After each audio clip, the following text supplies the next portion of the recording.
Miss Rose winner. My name is Dale Johnson, and I live in Clinton, North Carolina.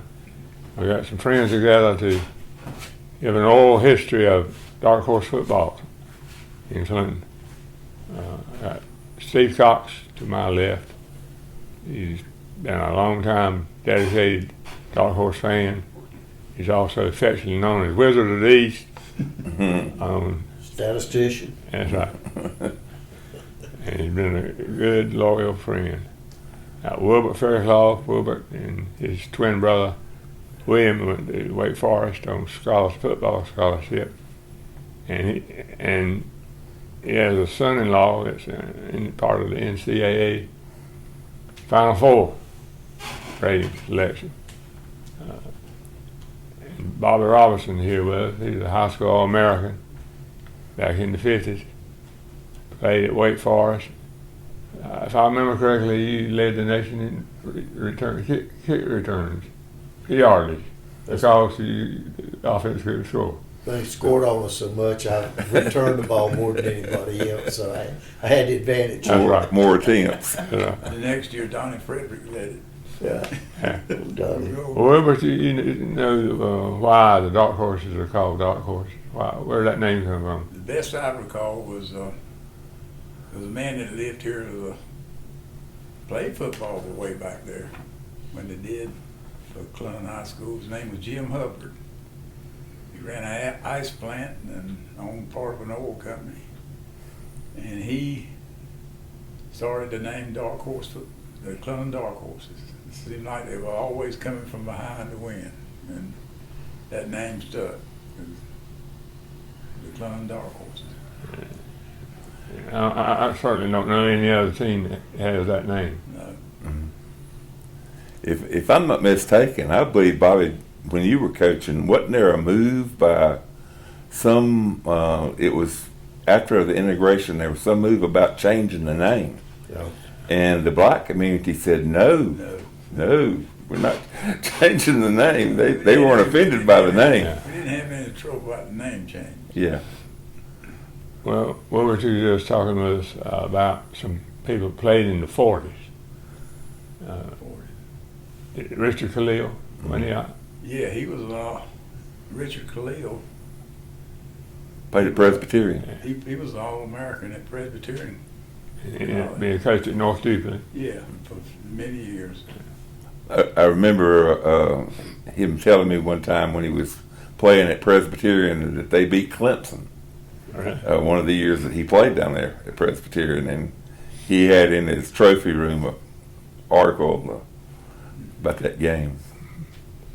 Well, let's talk about some of the players that played in the 50s and some of the teams and what they did.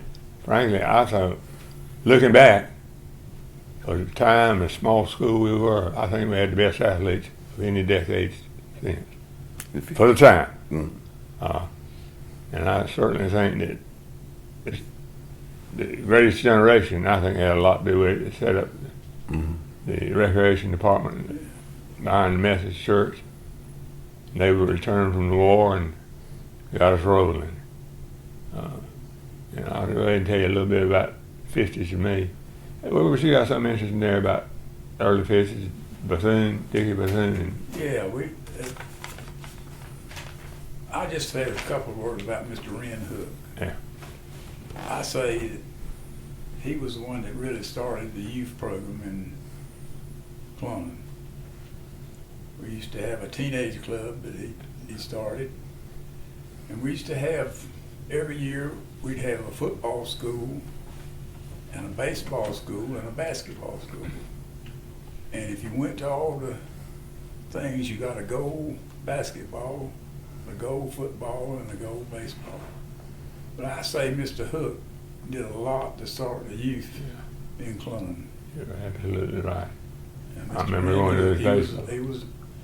he was a football coach to start with, and then he became the principal when Mr. Crusoe came and beat Carr. Well, tell us about Dickie Bethune. It was back, what, 1950? Back in, on September the 26th, 1953,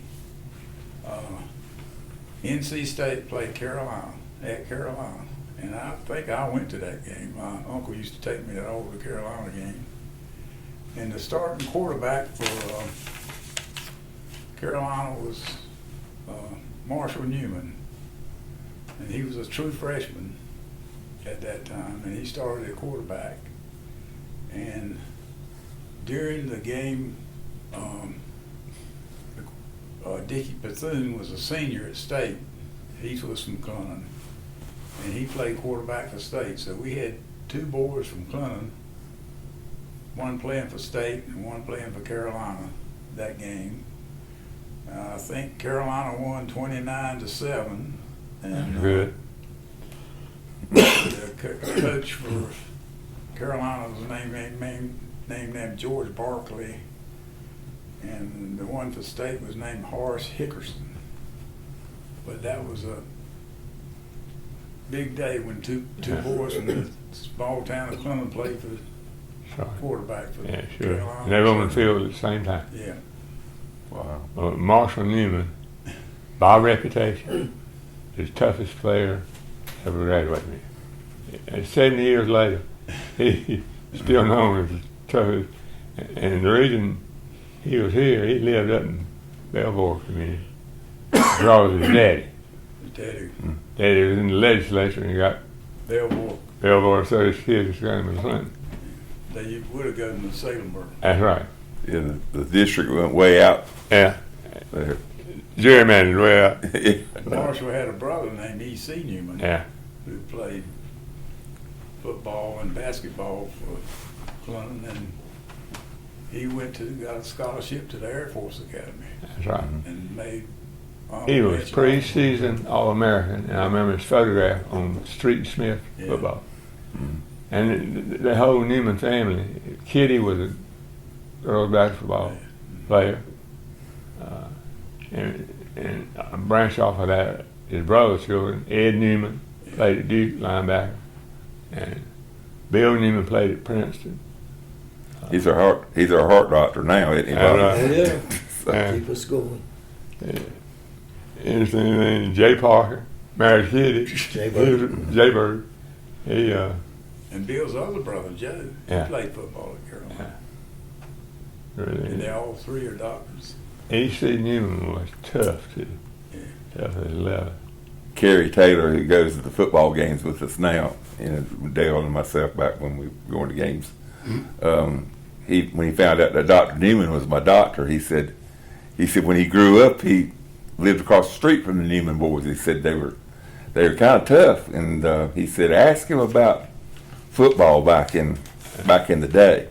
And so one of my appointments, I saw Dr. Newman. I said, Dr. Newman, I said, I didn't grow up in Clinton. I said, but I traveled with some guys that talk about your family and that y'all played some mighty good football back in that era. And he paused just a minute ago for a few minutes, and he said, that was a long time ago. And he didn't really comment anything else. He said, that was a long time ago. So, Well, Marshall, when he was at Carolina, he threw the ball so hard they couldn't catch it. And sophomore year, he messed his knee up against Notre Dame. But he graduated from Carolina, but he did play ball when he was in the Navy. He went to the Coast Guard Academy after he heard it, really. That was the beginning of a lot of athletes.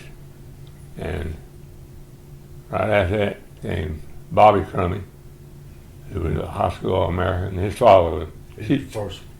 Yeah, he was first one. His father was chief of police here. went to Duke. Went to Play Duke linebacker. and fullback. Yeah, there were three boys on that team that got full scholarships. Yeah. Let's see, Bobby Crummy, Ted Royal.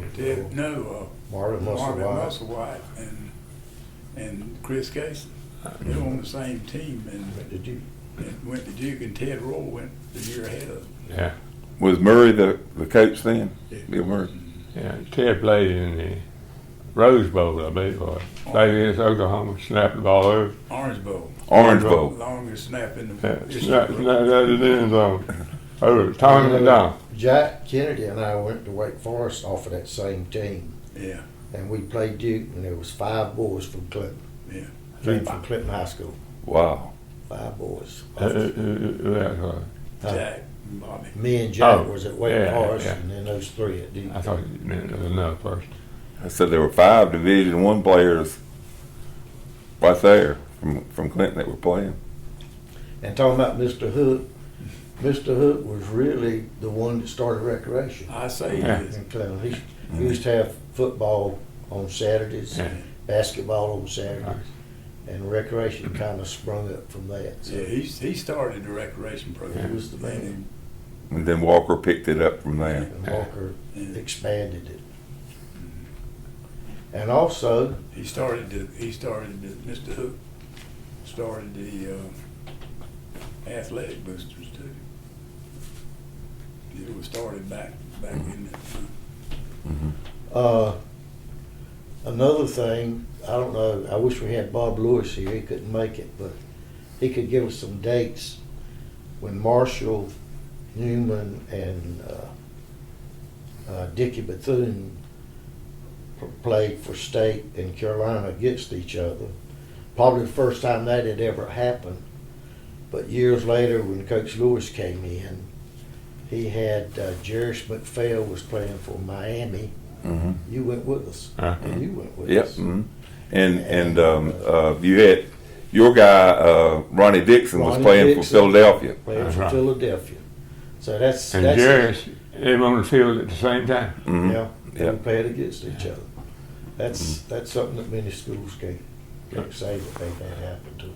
Now, we jumped ahead of there, but we were talking about Princeton. Dr. Neiman going to Princeton and playing, but you had a guy. Didn't one of the Petty boys go to Princeton and play? Yeah. Bill? Yeah. Bill did. Yeah, he went to Princeton and played football. At that time, ESPN was just starting on television, and on Saturdays they would have an Ivy League game on, like at first game of the day, and so Robert and I would watch those Ivy League games, and we saw Bill play a few times. Well, I never knew he played college ball. Yeah, he went up and played college football. He could. I knew he was capable of it because he was like Marshall. He was He was tough. tough. He sure was. But I never knew it until later I talked to him. Yeah. Well, Bobby, tell us some of the other great athletes of the 50s. In the 50s. How about the early 50s? I saw Marshall Newman and Ray Carlton play. Ray Carlton with Buffalo Bills went to Duke. Joe Best got the Moorhead Scholarship and went to Carolina and played football there.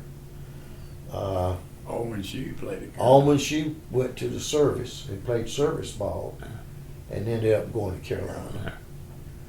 Of course, my brother, James Robinson, he got a scholarship to University of Tennessee and turned it down.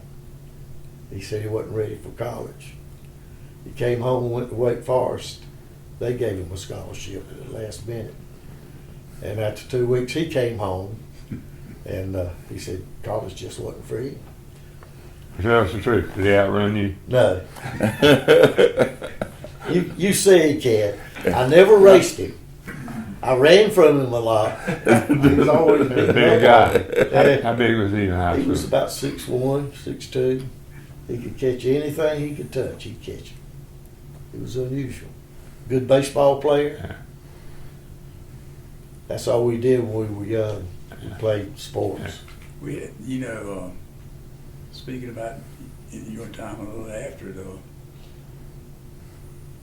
Dallas Hollingsworth, Little old Dallas. at East Carolina, and Jones Lockman too. Jones Lockman played at East Carolina. Right. Dallas Hollingsworth went there. They went there at the same time, I Yeah. believe. Mhm. Joe McClam went to Carolina. He got hurt, messed up his shoulder.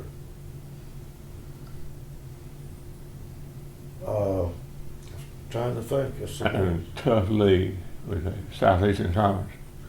Oh man, Hamlet, Dunn. we were actually a 3A school Yeah. or 2A school playing in a 3A league. Uh-huh. Yeah. It was tough. Yeah, sure was. Dunn, Hamlet, Laurinburg, Lumberton. Wadesboro. Hope County. That was a little bit before my time, before I moved here, but I remember seeing some of those games. But I can remember Walker saying, he said, in that league, it was Super Bowl every Friday night. He said, you know, every one of them were good. You know, so. And let me get it straight. Hmm. In Bobby's junior year or sophomore year, they won 9 games and they lost to Rockingham. Mm-hmm. That's right. And then they beat Rockingham in the playoffs. Mm-hmm. We had to play to see who would go to the playoffs. Yeah, they beat Rockingham. And then the next year, when Bobby was a junior, they were undefeated. Mm-hmm. And they lost to Kinston in the Eastern playoffs. Mm-hmm. Poot Rochelle. Who Rochelle went to Duke, Yeah. didn't even go on scholarship. It made the players that got football scholarships. Like I said, Dallas Farnsworth went to East Carolina. And right behind, we were in class. I actually were in the 61 class. But I think Ruby Lewis played some. He played at East Carolina. Yeah, he played under Stasevich. And Single wing. James McGill went to Chihuahua. Jawan.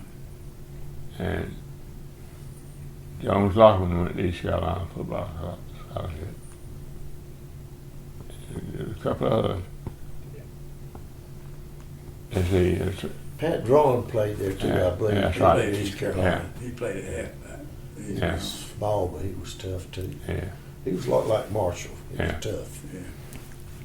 Talk about Bobby there when he played, though. When we built the football stadium in '84, we had Mr. Caruso to kind of, when everybody was working, to kind of oversee it when everybody was at work. You know, he came out. So one night, went out there and I asked him, because he coached Bobby, I said, Mr. Caruso, I said, I didn't ever get a chance to see Bobby play. I said, tell me about one of his games. And so he gave me a detailed account of the Whiteville game where you scored a touchdown at the 20 end. seconds left. Yeah, at the end, and it was really interesting to hear the old coach recall that game. It was. Tell you about Mr. Crusoe. He came here at a good time. He sure There did. was plenty of good players here, but he was a smart man, Mm-hmm. both in football and basketball. Mhm. Probably better in basketball. He was a good biology teacher. Good biology. Real sharp. Sharp, Real sharp. biology teacher. But he knew his. He had some good athletes, but he knew what to do. He knew what to do. Mr. Hook was a single wing coach. Yeah. Old timey Tabor City. single wing from Tabor City. And Mr. Crusoe came in and he started putting the T in. Mm-hmm. And everybody was all upset, didn't know anything about the T. Yeah. So he was the first one that started the T at Clinton High School. Well, let's talk about it. When we say they're good athletes, they're big too. Ted Royal was about 6'5", probably about 260. Mr. Hook had a play. You probably remember. Yeah, I do. It was called reverse two pass. First two pass. And the fastest boy would be the end, and the boy that could throw it the farthest would be the one that threw it. Yeah. And Ted Royal was the tackle, but he would be the one that threw the ball, and Rayford, Bobby's brother, would catch it. But it was called reverse two pass. It got a lot of scholarships. He can throw it 50, 60 yards too. It always seemed to be open too for Yeah. some reason. You don't expect a 6'4" tackle That's right. to pull out and get the ball and just throw it as hard as you can. My brother would just run down the field as hard as he could, and he just Marvin Muswhite was about 6'4", like 250, Yeah. something like that. Chris Casey was like 6'1", maybe 210, 215. Bobby Crummy was 6'5", he was 11. about 190, I think. Yeah, 190. 5'10", 5'11". But those were some real men. And then there's Jack Kennedy and Bobby Rocky. We brought up the rear. That's right. Brought up the rear. Anybody else in the 50s you think of? Back in the high school days. In 59, Joe McClellan came out of that class. He go to state. Carolina. Carolina, okay. And Jim Hickey converted him to a defensive back that way. They did the same thing to Ronnie Tuthill, quarterback from Rocky. Rocket Hill. He was the most intimidating quarterback I remember in high school. I mean, in that era. He was a threat every time he snapped the ball. And the story goes that Bill Easter got Pete Carr down there on the Shrine Bowl, and Easter let Pete Carr Had call offense. had offense. And Easter learned everything about offense. You know, if I thought about it, Mr. Crusoe, who was the principal and was formerly the coach, very organized. Oh, yeah. He wrote up 2 or 3 paragraphs about every athletic event. In the monthly book. He had a book about every game in 1954, 55, who played, who starred, who scored the touchdowns. If we'd have thought about that, we could have probably come up with a lot more athletes. Yeah. Well, you know, I got his notebook down there. I got it in the basement. You have, well, I gave you plays out of it. And you took him and gave him to the History Museum. I gave him to the History Museum. A year ago. Can't even remember yesterday. I remember you giving me something. Yeah. Or we talked about it. Yeah, I got his old toboggan downstairs. The bug. Yeah. I gave it to him. Did you? That's when we first gave the boys toboggans that Uh-huh. were out for pregame when it was cold. Yeah. And I always gave my principal. Didn't want him to get mad with me. Jack Kennedy is known. Jack told me, and I believe this is true, he said he got 32 rebounds in one game in basketball. He probably did.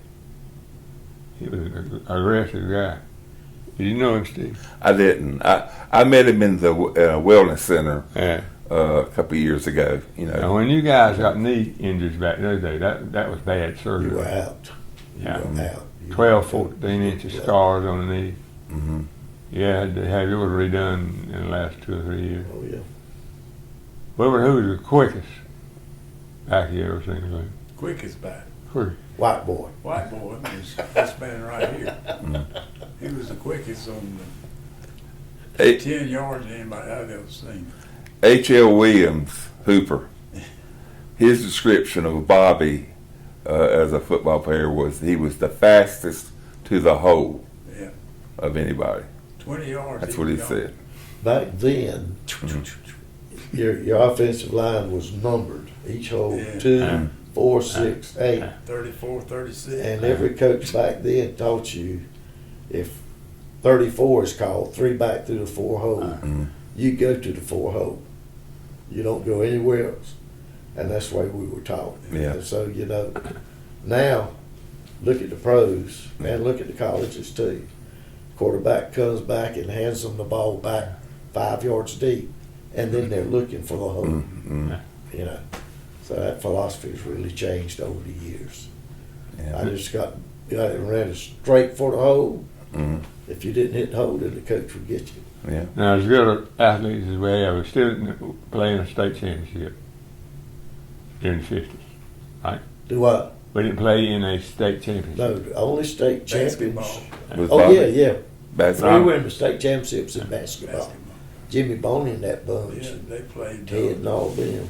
They played at Inca, and they played Lumberton. Oh, that was a long way. Beat 'em in the Yeah. state championship in basketball. And that, I really was talking about football. Oh, football, no. Yeah. They got to the Eastern Championship twice. One time they played Kinston, and one time they played Graham. They actually played in the Eastern Championship, but they didn't. They Yeah. didn't win. They lost to Graham, And a boy by the name of Jerry Robertson. and Robinson. they lost to Kinston. Mhm. Yeah. And Kinston won the state championship. Dale was talking about getting this up, I was thinking about things that would be interesting to talk about, and I was thinking, I said, well, I think we've made over the years 10 state championship appearances and won 5. And I was thinking, what were some of the best teams that we ever had that did not play for a state championship? Oh, I think- Obviously, the team that lost in the state championship was a great team, but and the teams that come to my mind was Bobby, you maybe it was the '83 team that you had that lost up at Eastern Randolph. Yeah. And he ended up in the pros. Hooper. Bobby's Didn't he end up junior, with Dallas? I think so. Yeah. Bobby's junior year, they were undefeated. Yeah. They lost in the Eastern Championship. Yeah. Another real good team was, the '94 team that Bob had. That was the team. The running back was Juan Williams that broke his foot in the second round. Yeah. And in the third round, we had to play Wallace Rose Hill that we'd beat like 28-7 or something in the regular season. And without one, they beat us in that playoff game, and they won the state championship. So that could have been '94. We played it in '95, but lost. Won '96, '97. Then the other team that would have been a great team that was the '98 team. That was the Willie Parker senior That was, year. That didn't. And It when- was his senior. The year I retired, Bob came in and won his first year, I believe. Didn't Yeah. he? 90. Parker and 90. Fuzzy. And, Yeah. yeah, that team had more talent than any Oh, yeah. Clinton teams ever had. Oh, yeah. It was unreal. Bob tell you right now. That was, He had two 250-pound fullbacks back to back. Mhm. And both of them went to East Carolina Yeah. right there. Robert Hill said that Jimmy Rayner said at the start of the season, if the coaches didn't mess that crowd up, they'd win a state championship. And he was And he said they didn't. He said they needed to concentrate on defense because they were so good they could draw up sandlot plays and score, but they had to play defense, and they did. That's what they did. It was 3 deep. They had kids who was the 13 that started team by this kind Yeah. in school. Bob taught Scooter Banks into coming out. And he was probably the best looking football player I've seen other than Dennis Owens. Yeah. Mm. I agree. And Scooter was good, and he went to Wake Forest on basketball. He played football. They tried to get him to go out in senior year at football at Wake. Carolina wanted him really bad. They'd have been Yeah. a tremendous end. He was just Tight natural. end. Just At natural. the end of regular He won the season, state championship in Track. 100-yard dash. The 100-yard dash. Scooter. Scooter. he could throw a baseball over 90 miles an hour. They said he had a 90-mile-an-hour fastball. Wouldn't play baseball. He, He sounded In high school. like my brother. in high school, he won the state championship in That's right. 100-yard dash. Yeah, yeah. I was telling my son about him today, and I said he might have been one of the best all-around athletes Clinton's ever had because Oh, yeah. he could have played anything. He could have played hockey if he played it probably. I saw him last Tuesday at the ball game. His daughter played. His daughter's high, playing. high Yeah. school. Yeah, He was there. yeah. Is she? I heard she got hurt. Is she recovered or? Can't read. I didn't stay for the game, but I read the paper said she scored 11 points. But Okay, you don't know okay. what that paper. She's a who's- freshman. Yeah. Who's getting that? She's a freshman. She's a freshman. We went and saw the first game, and she was true freshman. She's a freshman, and 3 seconds left, they inbounded the ball into her. She hit a shot and won it first game. So How about the girl that played last year that went to Duke? She started first of the year, and Yeah. after 2 Messed her games. knee up. messed her knee up Is again. that I was And she's wondering- got a history of it. You know, she's had both of them before. I turned the television on one Saturday, and they had the best prospects in the United States. Mhm. And there she was. Oh yeah. I'd heard a lot about her, but evidently Well, she she was grew up good. at the gymnasium. Her dad was in charge of recreation, Recreation. Yeah. crosses. And she played with the boys all the time. Anyway, let's get back to the 60s. That's when I graduated. Did well- you graduate, Dale? Yeah, I think I did. Yeah. You think you did? Hey, Have you got a diploma? no. Okay. I got a cousin who was first class UNC in 1805. First graduating class. Uh-huh. 1705. Yeah. Wilburt's class, Wilburt and William Faircloth got scholarships to Wake Forest. Terry Holland ended up going in basketball. And He got an offer. Jimmy to play Runner in baseball. Terry got an offer to play football at South Carolina. yeah. Wow. Ian. But didn't Chris Casey tell you and I when he was here that he got a basketball and a football offer from Duke? And He her- was good enough to play college Yeah, I know. basketball. and he wanted to. He said he and Pooh Rochelle Right. and probably Crummy was a pretty good basketball Yeah. player. He said the basketball coach at that time would call him in to scrimmage against the varsity. I bet nobody ever knew about that. Yeah. So they had a reputation. The only one in the class of 60, was Ruby Lewis, played East Carolina.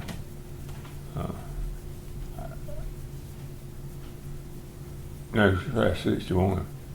60 was anybody else on your team got a football scholarship?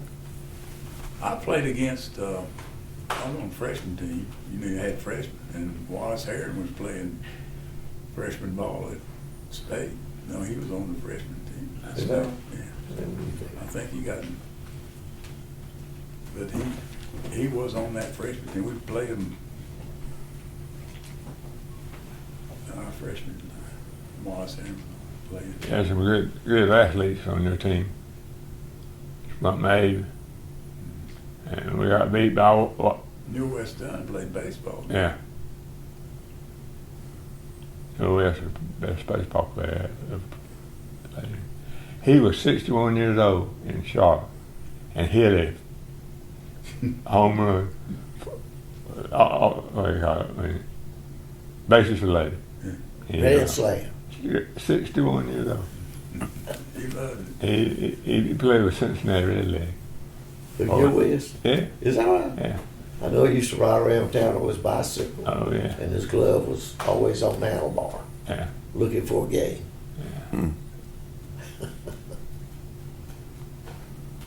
When we were growing up, in about the 5th and 6th grade, he was the best athlete in our class. Oh, yeah. And we, over the years that we caught up with him. All right. He ended up being a big boy. Yeah. He was 6'5", what, He was 2. the best, about that age, he was the best athlete. Absolutely. J. Bird Parker was a quarterback out here. And we were about 5 and 5 or something like that. And we were playing Lumberton. And nose guard broke through and Jay handed him the ball. I'm talking about Lumberton. 99 yards. And the Lumberton boy. And straight down the field.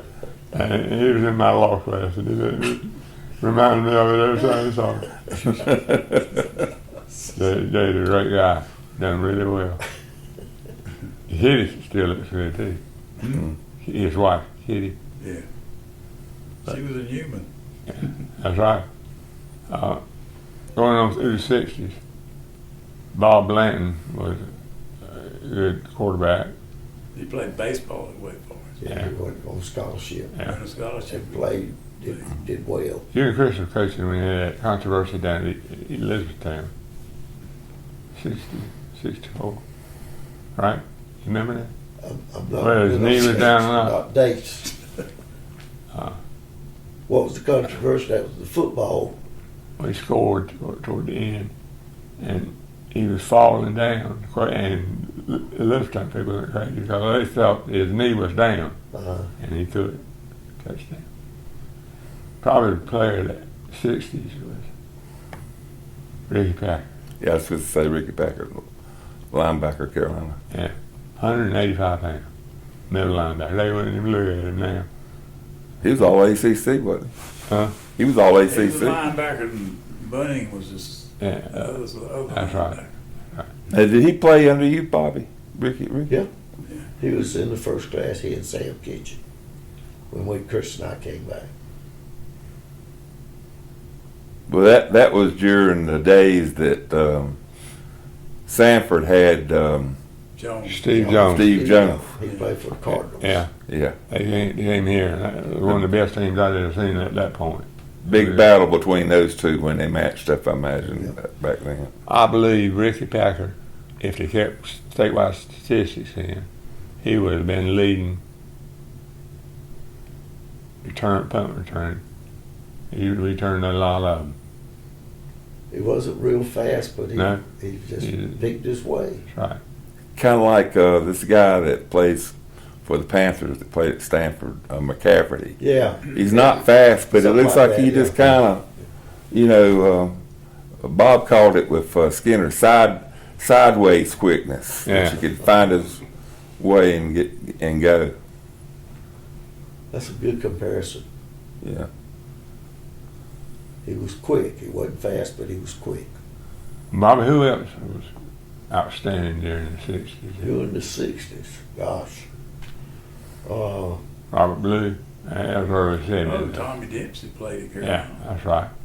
He played before I came back. Yeah, he played football at Carolina. He was a fullback. He really got into the weight game, and he bulked up about 230 pounds. He was slender in high school. I'm trying to think who my backs were. We had a slew of good backs, fast back. And Robert Blue. There was a Sampson boy, Yeah, played halfback. He could have played anywhere. Wasn't big, but he was. That was the Sampson man that's policeman's brother. Bobby. Yeah, Bobby. Bobby Bobby Sampson. Sampson. But I could go back with the backs. Albert Kirby was actually in the early '70s, I believe. Albert Yeah. had a scholarship to Clemson, and he got hurt. And they redigged, and Wake Forest. He went to Wake Forest on scholarship and played there. He messed up both his knees. He messed up an ankle in a Dunn game, and I took him to the Shrine Bowl, and all those coaches were there, and he was hobbling. And Clemson reneged on their scholarship.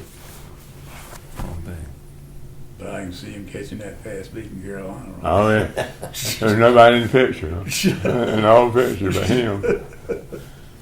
I remember I tell my son, I said, well, back in the day, son, there wasn't 50-11 games you could watch on TV every Saturday. I said, you could catch one on a Saturday afternoon, and if you didn't go to them, you had to listen to them on the radio. Yeah. And Wake, during Albert's, played LSU down at, Tangerine Bowl. yeah, well, but this was a regular, I think this was a regular season, was it Tangerine Bowl? Tangerine Bowl. Okay, and But he played in the greatest game that Wake Forest has ever had. Mhm. They beat Auburn Mhm. at Wake Forest. uh, The score was Mhm. the score was 19-0 at half, and Wake Forest beat them 20-19. well, this game I'm thinking about it because I remember it was LSU, and you know the LSU had that radio station, AM radio station down there that you could turn on and hear it anywhere in the country, and Albert was playing, and That was in the Tangerine. I think Wake Forest's quarterback was Venuto.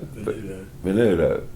And I forget the LSU coach, but Wake Forest had them beat the whole game until the end, and Last quarter. yeah, and they had to give up the ball, and the LSU coach had them take a knee, you know, and you could hear that they wanted them to score because the score wasn't. It was like 7-6 or something like that, and they were booing because.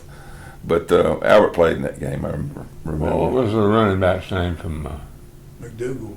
Yeah. That's him. James McDougal, Red Spur. Fairmont. Yeah. Yep. Anyway, Richard Khalil said, Yeah. you know, Yeah. they played him at where he lived, Yeah. and he said there were two tracks, Yeah. one this way and one this way. And he said they were beating him like 50-0, beating Richard Yeah. North Stupid. And so Richard said they just kicked off, the other team kicked off to North Stupid. They turned around and kicked it right back. He said it was Said pure he's gonna- claws in the he's gonna ground. score anyway. That's right. Give them the points and kick off to us. Everybody scored about 70 points tonight. They did about every game that was up there in the 60s and 70s. And I What's the remember, mascot of Auburn? Huh? What's the mascot of Auburn? Auburn. You don't hear. Auburn. You don't hear it very often. You don't know it. War It's Eagle. not Tigers, is it? No. yeah, War Eagle. War Eagles. War Eagles, Right. yeah. We played them. They were number 2 in the nation, and we had them at halftime. And we might as well have stayed home because it was over. Yeah. And we Played came in back. Auburn, didn't Huh? you? Y'all played them Yeah, in we Auburn. went there. Shug Jordan, remember Shug? Yeah, we He was should. the coach. Bobby, let's talk about your team. Oh my gosh. Let's talk about players.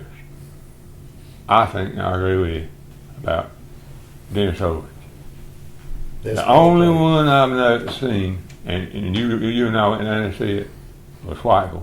Chester, the child molester. Chester McLaughlin, yeah. Chester McLaughlin. Bobby and He I, died a few Harold, years ago. Diane, we went down there to see him play. Rained. It was Bobby. They play it wide open. Wide open. Mm-hmm. And I swear to you, the minute the guy kicked off, it started raining. Wide Oak beat them. They could not win I remember. state championship. Then they played a Hosky one year. Mhm. Lost it in. That team, that Whiteville team that McLaughlin was on was probably Oh, one of the best teams Oh. I've ever seen. They should have won 3 state championships. Absolutely. They only won They had one. That linebacker, number 40. Yeah. I see him right now. He looked like Ted Roy playing linebacker. Yeah. Mm-hmm. And he was tough. You had him over there and McLaughlin over there, and you weren't going to run up. That's and right. And they had that guy that played went and played baseball, Yeah. professional baseball. Yeah. I think he was the second baseman on the baseball I team. remember who you talked about. He was Yeah. a tough He was football. tough. They had 7 Division I scholarship players off that team. He came running off the field one time on our side. I swear to you, he's bigger than anybody on our team. But you He know, never crossed the 50-yard line. Uh, Never crossed. we were keeping statistics at the time, at that era, and I can remember going down there and playing them, and we knew we didn't have much chance. And the chain gang crew, were Whiteville guys, and we were just kind of, Filling the line. whining about, we got to play you guys. And they turned around and looked, and he said, "Back in the day, y'all whooped us every time we played us." So he said, that Things have it was changed. time to. He said, back in the day, he said it was the other way around. So I said, "Oh, okay." That was in all 3 sports. They were our number 1 competitor. They were tough. Don Wilson's son was a punt returner. Oh, man. He's the I wanted only to ride his punt- jersey on the field. He's the only punt returner I had that I'd go up to him and I said, "Son, don't even try to catch it." I said, "If it bounces to you, but don't even try to catch it." He's scared me to death. And I didn't have anybody else that could catch it. Went back to Dennis Owens. He was a high school All-American. Played with the New England Patriots 4 years. And he was at your house. We had a party at your house. For the sign. Yeah. Had his mother and daddy there. He, And Smokey. Smokey was there too. Yeah. Because he got a scholarship in East Carolina. yeah, that's right. Right there. Talking about that team though of McLaughlin and Whiteville, I remember one of those seasons there. This was probably 85, 86, 87, one of those seasons in there. It was the last game of our season. We were playing down at White Oak. And I think it ended up that we lost that game at White Oak, and it developed a 3-way tie. And so you and some of the friends left the game and went to the beach, Yeah. and you told us to go to the drawing, All right. and to call me and Dale and Walker and Calcutt. Yeah. We went to the drawing at East Houston High School. I started not seeing anybody. Yeah. I said, "We ain't going nowhere." So we won the draw, and Calcutt and I and Dale were really Stuart Hobbs was yeah. in so there. we were excited, Stuart called me. but yeah, we were excited. But now Walker wasn't. He said, and so they called Bobby, Stuart he called me. said, "Can we refuse the bid?" Sure, as all I said, Coach, we won. I called him, we won, Bubba. I said, the hell you say? You mean we got to go back and practice Monday? Yeah, well, and we knew we were going to have to play Whiteville. I mean, Yeah, that was the yeah. first one. We knew whoever won the game, whoever won the toss was going to have to go play Whiteville. Yeah. And Bobby said, back during that day, not this era, but remember in college back in that time, it wasn't unheard of for a team to refuse the bid if they didn't think they were good enough. So Bobby said, "Can we refuse the bid?" Dale Johnson would run me out of Clinton, wouldn't he? Well, Stuart Hobbs is on an undefeated coaching team now. Yeah, 1-0. 1-0. Stuart Hobbs. Stuart. You missed the game one year, and so Okay. and so he That's right. Man, he said he was going to come out throwing. I fell apart. I couldn't even make Call myself Mike get Fitty. out. I locked the doors at the house. Yeah. The principal came out there, walking around the house hollering. I was sitting in there. I thought I was going crazy. It's called Mike Petty. Well, he was one of them. And Myrtle caught me, wanted me to go over there. And everything I ever said to that boy, she had it written down. Mm-hmm. And I wanted to finally say, he just worried the shit out of me, Myrtle. And Joe never said a word. Mike Petty and Harold Clark. Yeah. Hal didn't bother me. He respected me. But old Bill, he was. The thing I remember about Mike Petty, you remember this guy. We had a winning record going, and from season to season, consecutive wins and stuff, regular season. We played Southern Wayne, Yeah. and Southern Wayne had a guy named Redbone McKinney or whatever it was. Anyway, it was one of the few games that I've ever been to that both teams had a chance to win the game. It was tied on the last play of the game. And so they had attempted a field goal down there for the win, and we blocked it. And Mike Petty picked it up and was going down the far sideline, their sideline, and Redbone came across. Redbone was fast. Redbone came across and knocked him out of bounds somewhere down there about the 5 or 10 yard line, and that was the game. And the dust was flying up, and they didn't have overtimes then, and the dust was flying up, and everybody, I think a few fights broke out, and everything else. Who was the principal then? Because I remember him. Simeon was, because he jumped the fence. Yeah, he jumped in. Exactly. All right, let's talk about the 80s. Bobby, you were coaching. In the early 80s, you had Ray Bolden, Dwayne Parker. Dwayne Parker could have played major college football. Mm-hmm.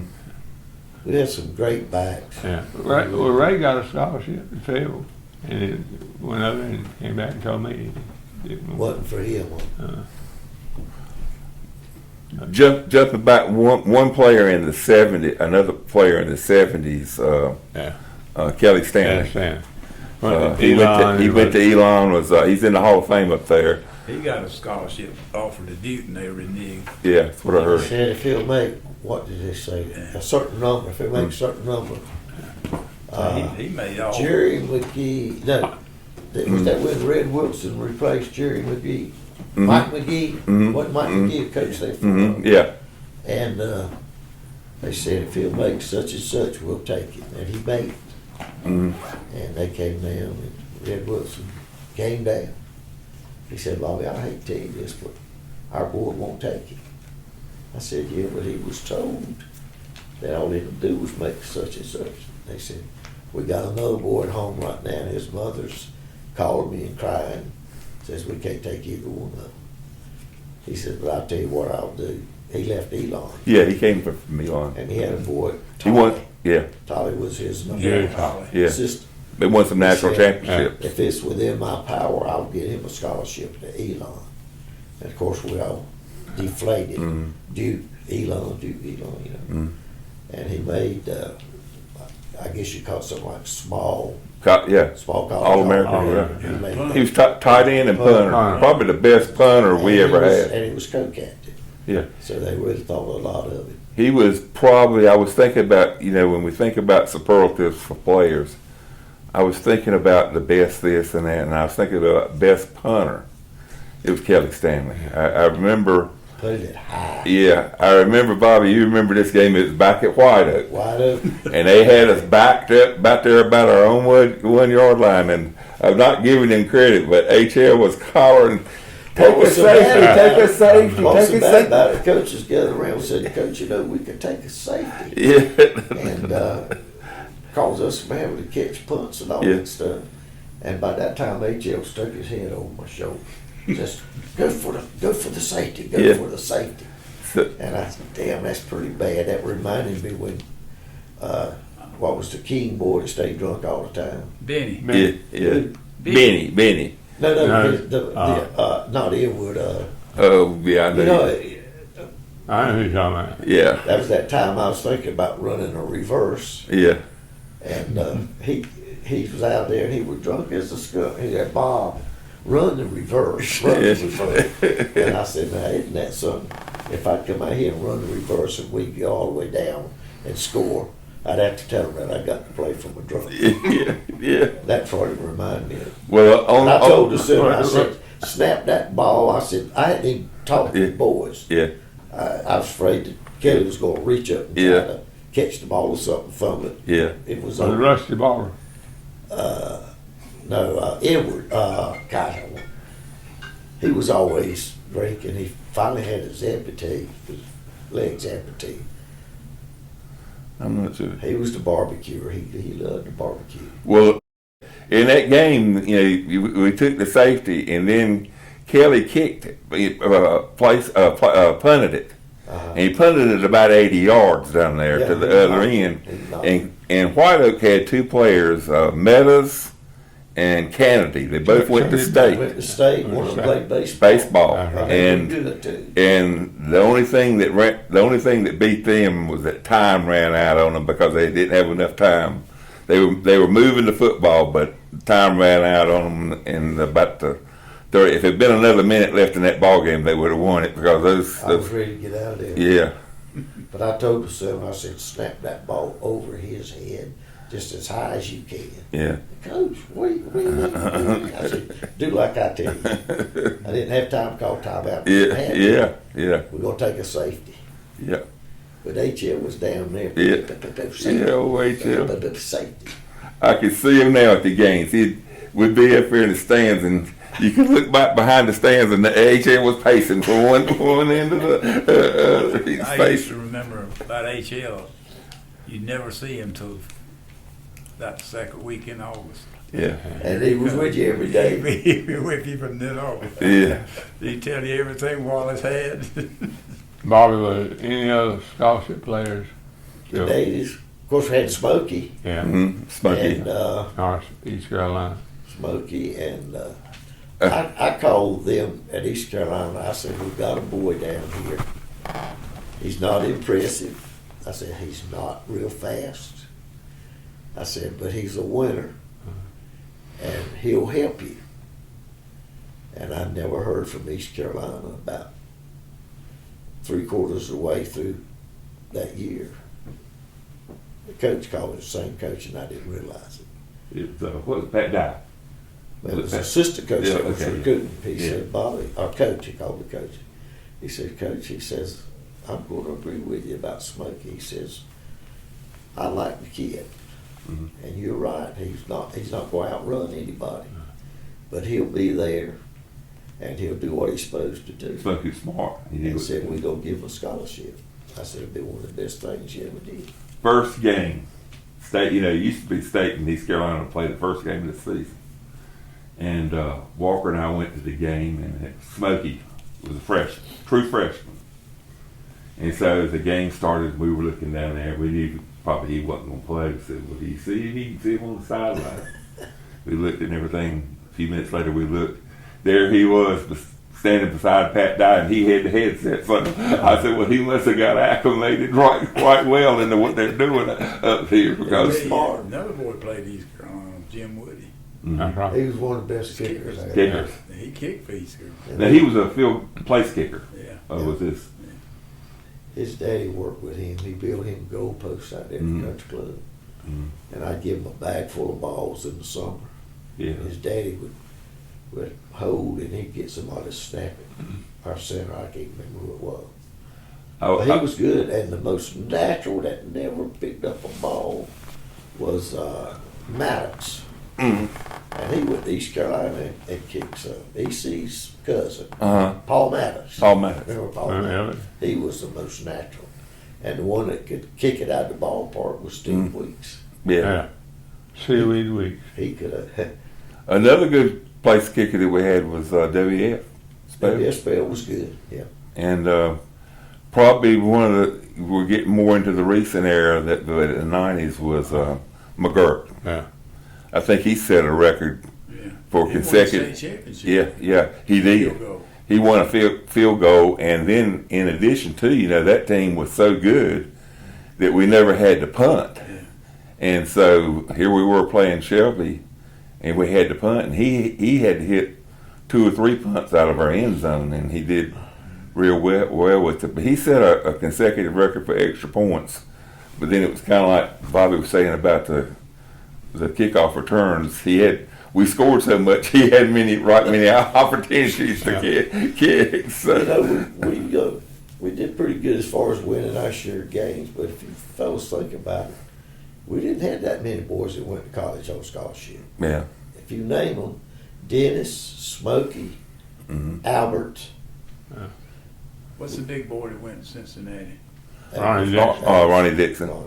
That's 3. Taught him to Smokey, Dennis, get out of school. He played for Cincinnati. He Albert. played the pros too. I don't think I had but about 6 boys that got full scholarships. We had a bunch of the black kids that went to Fayetteville State and all they did well.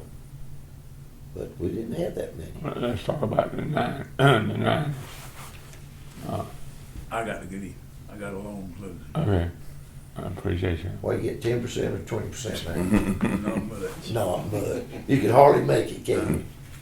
Times are tough. Well, get you a copy. And I got to go to Wallace to a basketball game. Oh, Yeah, they're playing Wallace tonight. how's your grandson doing? Is he scoring any? He's all right. My dad went to that game, and so it was a huge crowd, and we were sitting on the Clinton side, the Bishop side.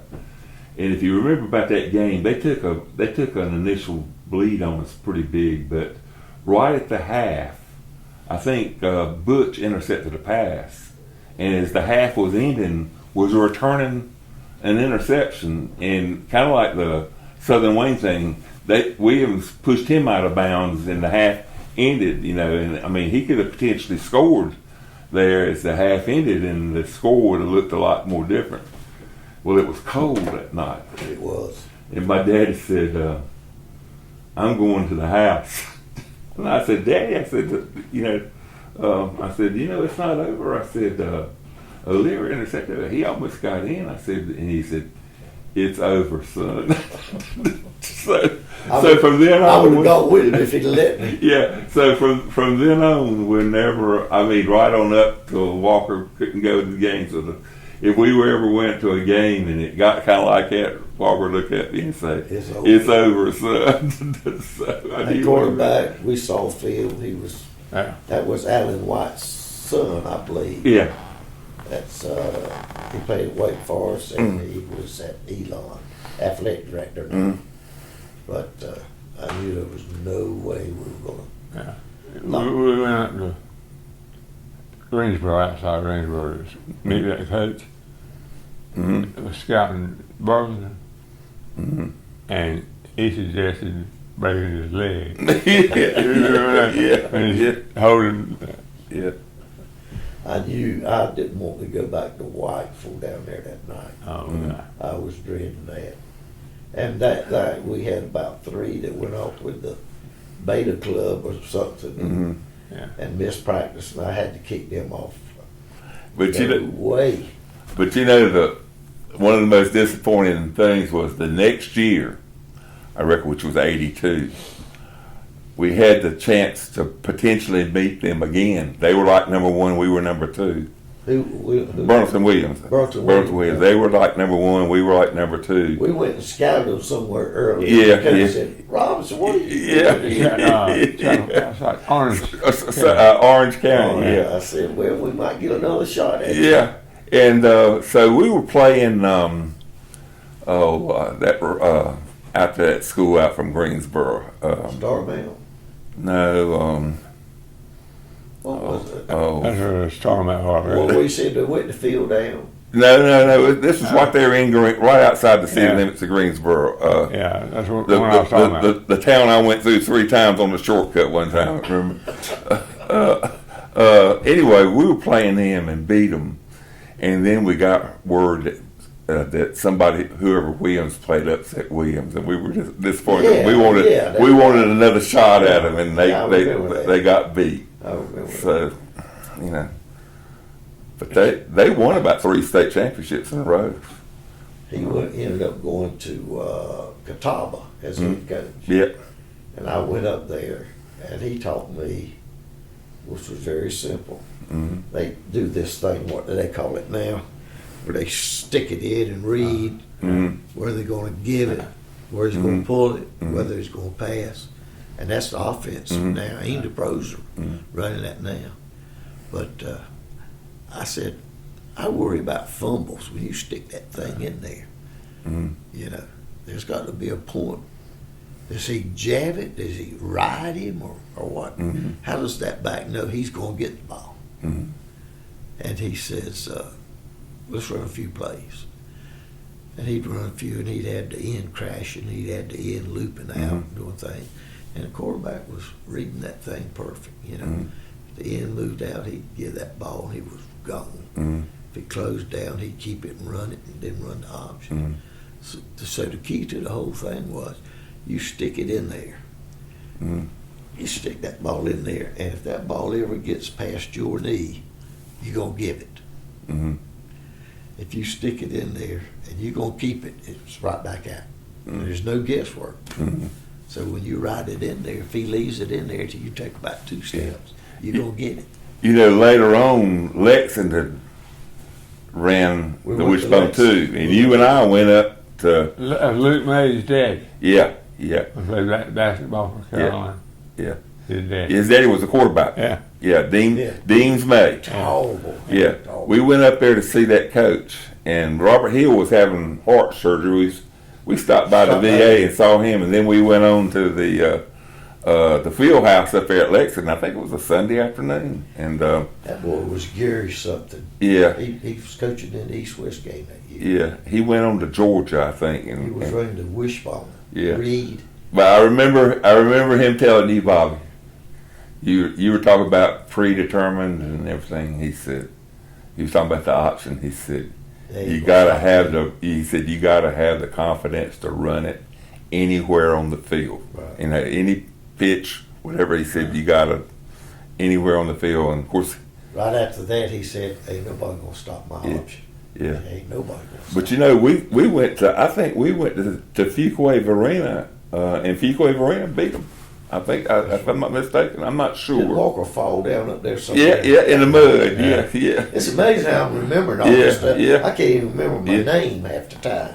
But they had a good. Matter of fact, we went to see Lexington over at that Deems May era.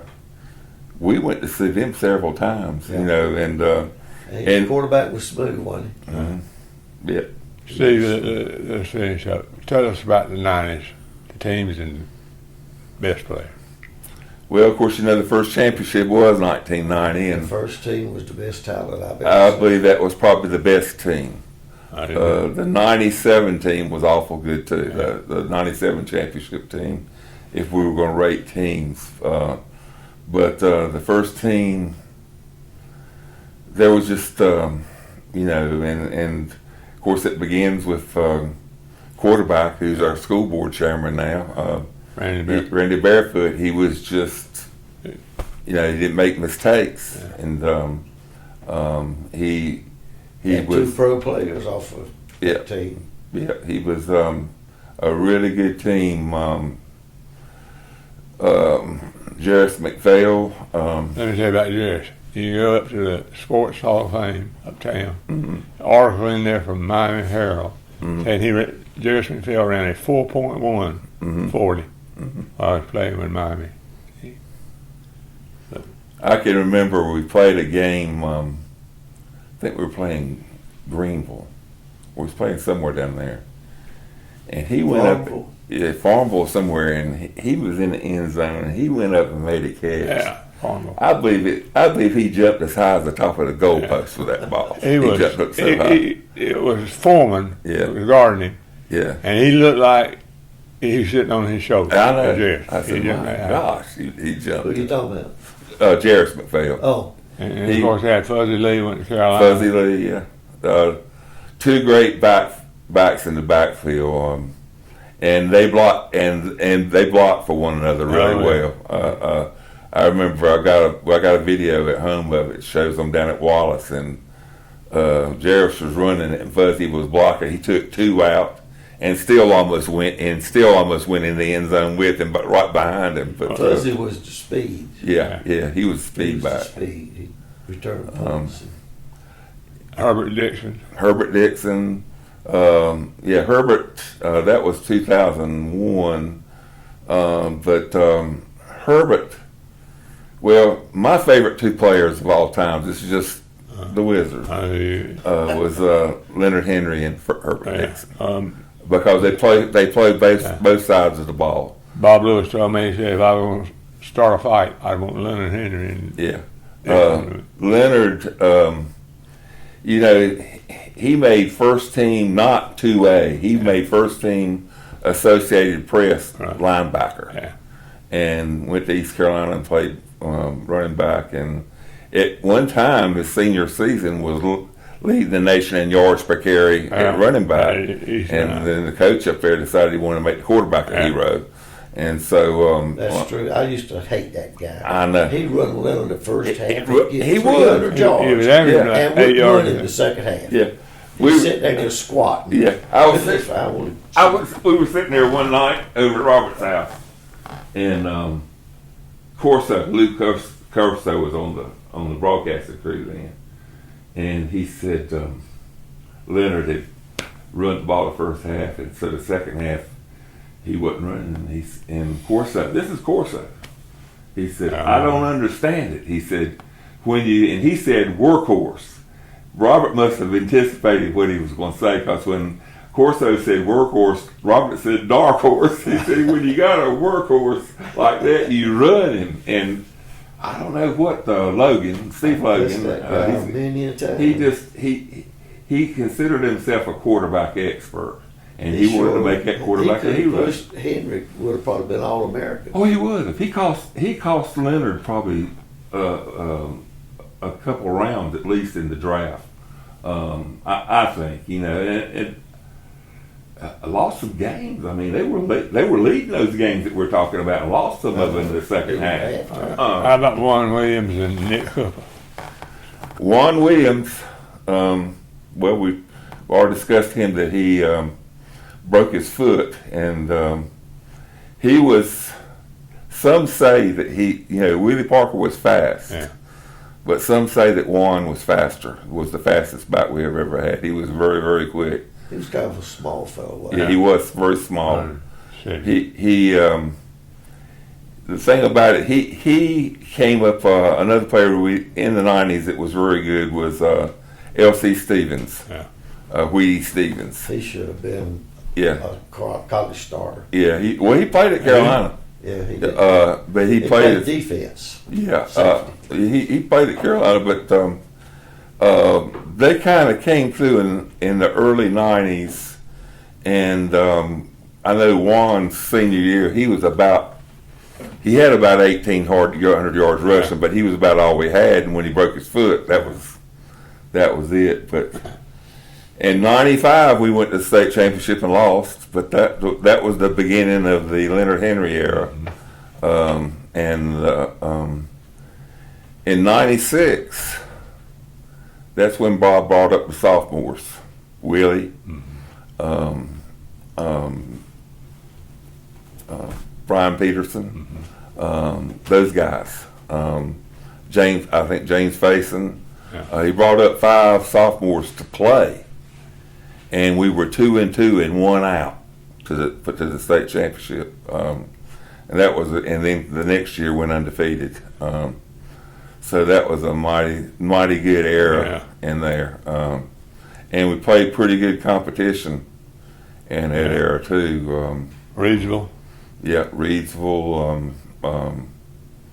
Back in that era too, you know, I look back in the day, Bobby when he was coaching too. James Keenan was a pretty tough opponent during that time. And Brody, Yeah, that's something going to beat us the year we went to the state. yeah, that's exactly right. Through the same pass twice. Yeah. He just reached up and caught. What was that coach's name? He died many years ago. It's probably been 20 years. I'd see him right now. Billy Bird. Billy Bird. Billy Bird, yeah, Billy Bird, yeah. Billy Bird was the coach. That's it. And they were pretty tough games.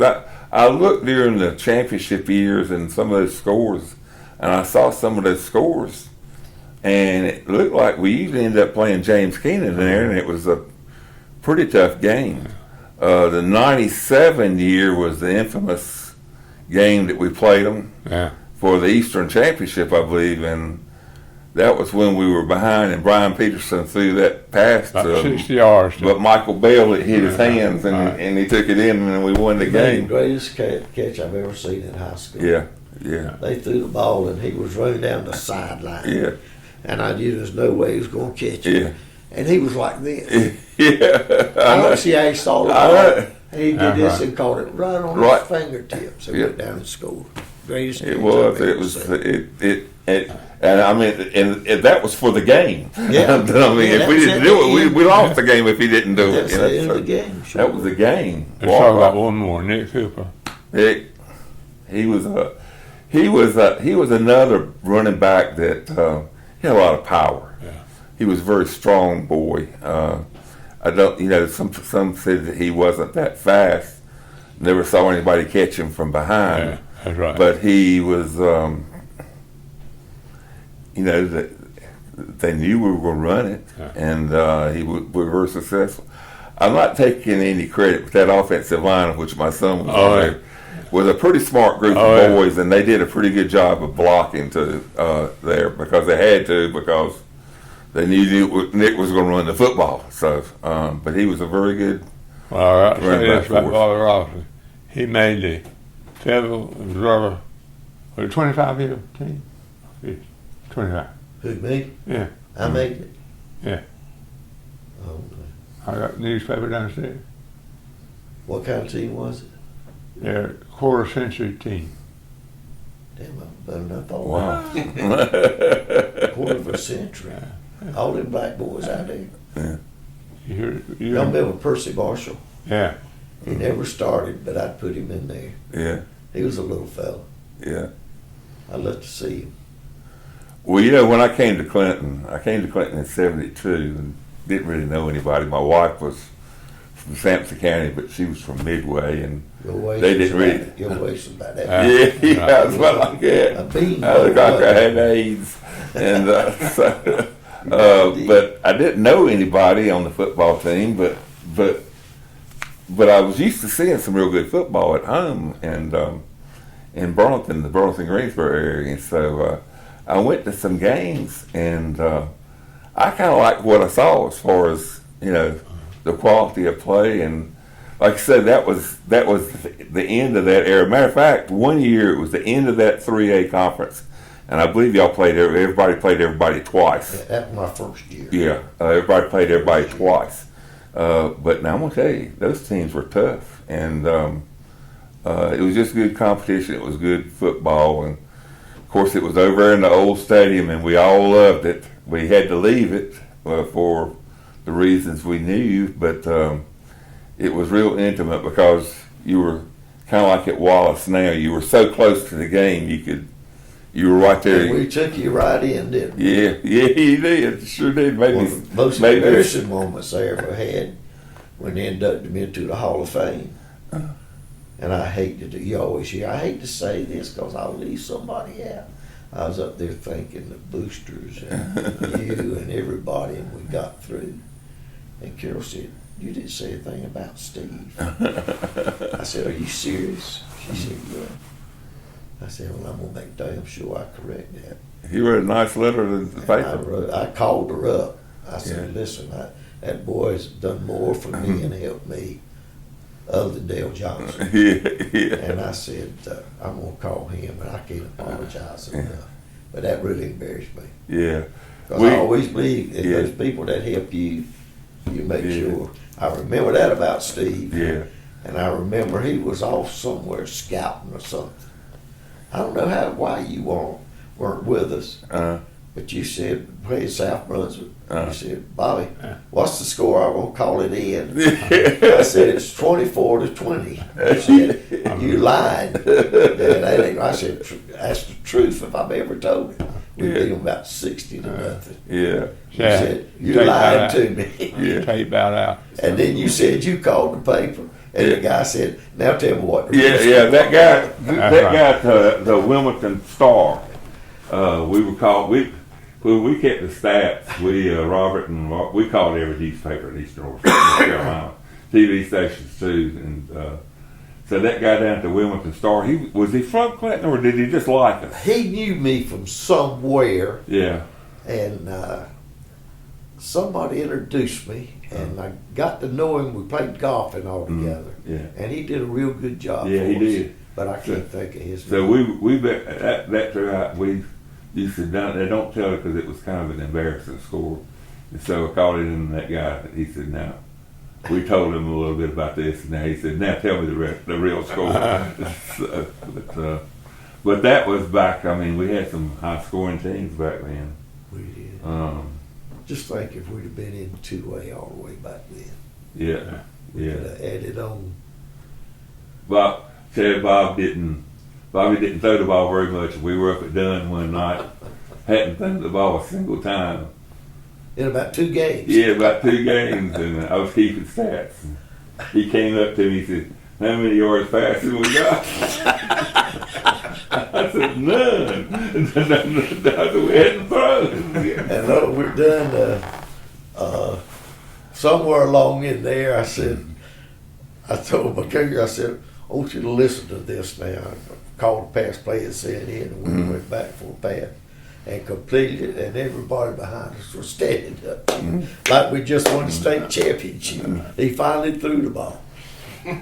I remember another time, Mark Calcutt, who was real big in at the Midway area, and they ran kind of up at Midway that still do more of a wide open type of offense, and so he came down and was helping Bobby coach, him and Stewart, and game came up. I forget what game it was, but Bobby had called the play, and it was 3rd down, and Bobby called a play, and of course it was a run, and Coach Calcutt said, "Coach," he said, down in distance, down in distance, down in distance."